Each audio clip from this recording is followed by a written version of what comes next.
Guillaume Evin, bonjour. Bonjour. Bienvenue sur la radio du cinéma, spécialiste des stars du 7e art, pour rendre aujourd'hui hommage à Robert Redford, parce que ce livre, intitulé d'ailleurs Robert Redford, publié en 2023, ce livre dont on parle, retrace le parcours de ce comédien, de ce réalisateur. Je commence même de cet homme, parce que c'est quelqu'un de protéiforme et c'est quelqu'un qui a livré qui a profité de sa notoriété pour livrer de nombreux combats également, et vous insistez beaucoup là-dessus.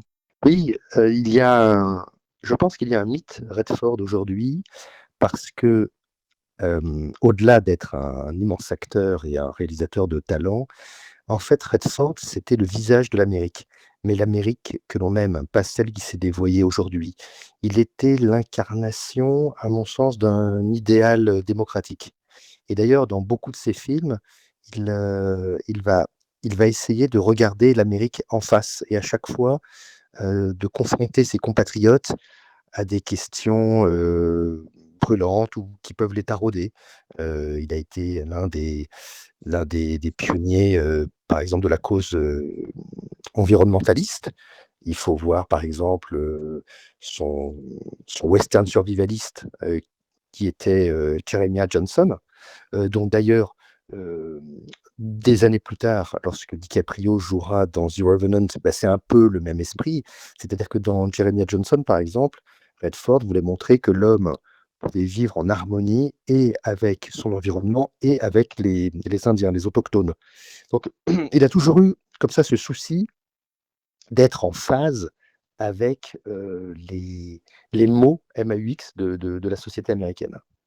Et vous êtes donc plutôt d'accord avec certaines unes de presse qui disaient au moment de sa disparition que une certaine Amérique était morte avec lui?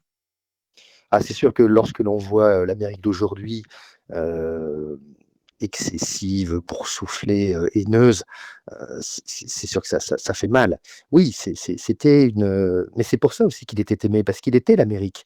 Heu, il il est il représentait une part du rêve américain et d'ailleurs, en fait, on a personne n'a envie de voir le rêve s'éteindre. C'est pour ça que pour nous, spectateurs, Redford aura toujours entre 30 et 40 ans, l'âge où il a tourné ses plus grands films allez, grosso modo, de Butch Cassidy et le Kid, donc en 69 et jusqu'aux Zones du Président en 76. Donc là, il enchaîne les succès, heu, donc avec L'Arnaque, Jeremiah Johnson, avec, Gatsby le Magnifique, Les 3 Jours du Condor.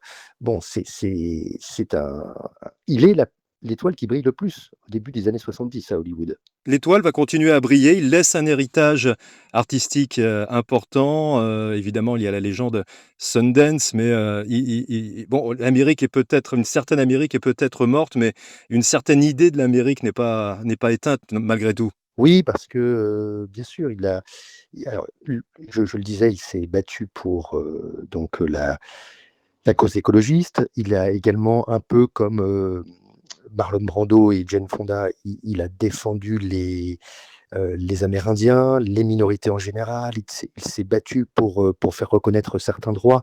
Il était un artiste engagé et militant. Et puis donc c'est vrai qu'il s'est également, battu pour promouvoir un cinéma indépendant. Alors le paradoxe, c'est que lui, il a fait toute sa carrière dans les grands studios, Columbia, Warner, même Disney, Paramount. Et à côté de ça donc, avec le festival de Sundance qu'il a repris en main, qu'il a développé, il a fait venir ses copains, les Morgan Freeman, Karl Malden, Robert Duval. Ensuite, il a convié des artistes, débutants, des cinéastes prometteurs. C'est lui qui va faire connaître grâce à Sundance, au fin fond de l'Utah, il va faire connaître des cinéastes, majeurs, comme, Tarantino, Jarmusch, les frères Cohen, Soderbergh, Bryan Singer. Donc tout ça, c'est Redford qui leur met le pied à l'étrier parce qu'en fait, avec Sundance, il a su, créer une sorte de pépinière de talents. C'est là où il conviait donc, pendant plusieurs semaines, il conviait donc des scénaristes, des producteurs, des réalisateurs, même des acteurs et voilà et tout ce petit monde-là réfléchissait et posait les bases d'un nouveau cinéma et voilà et c'est comme ça que, bah, il a il a contribué à l'essor de ce cinéma, indépendant. Je précise que votre livre, est très richement illustré. La couverture est absolument magnifique avec cette photo de Robert Redford en noir et blanc. Effectivement, on garde cette image, de lui. Hem, le livre a été construit de façon chronologique. Quel a été le travail de quelle façon l'avez-vous construit? Oui, j'ai voulu ce n'est pas une biographie, classique au sens où on l'entend.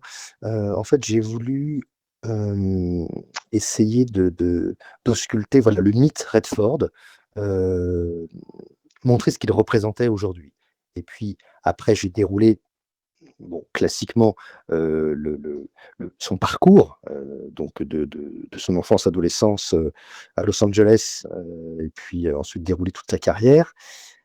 Et puis après, j'ai voulu, faire un point sur tous ces films. Voilà. Ça n'avait jamais été fait, donc c'est-à-dire, je présente une filmographie exhaustive de ces films en tant qu'acteur et en tant que réalisateur, parce que je pense que pour beaucoup de gens, il se résumait à une poignée de films, dont Out of Africa ou et Au milieu coule une rivière et puis donc Les Hommes du président dont on a parlé, mais ce n'est pas que ça. Il a quand même, presque à 70 films au compteur. Il a une carrière qui s'étend des années 60 aux années 2010. Donc c'était une icône majeure d'Hollywood. Il s'est éteint donc à l'âge de 89 ans dans sa maison de Sundance, dans les montagnes de l'Utah. On a le sentiment, qu'il a fini un peu comme il a vécu, en homme simple, en c'est la liberté, en fait, c'est ce mot qui revient souvent quand on parle de Robert Redford. Oui, mais d'ailleurs, c'était là aussi un peu, c'était un sacré pari parce qu'il disait qu'en fait, il était mal à l'aise avec Los Angeles, avec le showbiz, les paillettes, et lui, il voulait vivre 6-7 mois dans l'année, dans l'Utah, dans ces montagnes qu'il aimait tant, qu'il avait découvertes, lorsqu'il était, encore étudiant, dans l'université du Colorado et voilà, donc il était en fait cette star pas comme les autres, et en fait, il se servait aussi de son image, de sa notoriété, des cachets qu'elle lui procurait et grâce à cela, il pouvait développer des projets plus personnels, ceux qui lui tenaient à cœur. Donc et d'ailleurs Eastwood a fait un peu pareil, Eastwood, en fait, profitait, de ses contrats avec la Warner pour ensuite, mener à bien ses projets. Eh bien, Redford a fait pareil. Mmh. Un petit mot pour terminer, bah, justement vos projets, vos prochains écrits, les prochaines sorties, parce que celui-ci là, on remonte à 2023, donc on peut se procurer ce livre sur Robert Redford, Guillaume Evin, mais parlons un petit peu de vous et de ce qui est en cours. Eh bien, justement, ça tombe très bien puisque dans une quinzaine de jours, tout début octobre, je vais publier un beau livre sur DiCaprio, qui est un peu le seul beau livre en français, qui existe et je montre que DiCaprio est l'héritier de De Niro. Donc cet acteur caméléon protéiforme qui est capable de tout jouer merveilleusement bien et DiCaprio a 50 ans et donc c'était, à mon sens, le bon moment pour raconter un petit peu son parcours, hors norme. Eh bien, ce sera l'occasion peut-être d'un nouveau coup de fil, sur la radio du cinéma, Guillaume Evin. Ce sera chez Casa Éditions également? Alors non, non, non, Non? OK. DiCaprio, donc c'est DiCaprio, Le Roi Léo et ça sort, chez Hugo Images OK. le 1er octobre. Voilà, et pour Robert Redford, donc livre hommage, chez Casa Éditions précisément. Merci, Guillaume Evin, à très bientôt pour parler de DiCaprio dans le détail. Merci, à bientôt. Merci.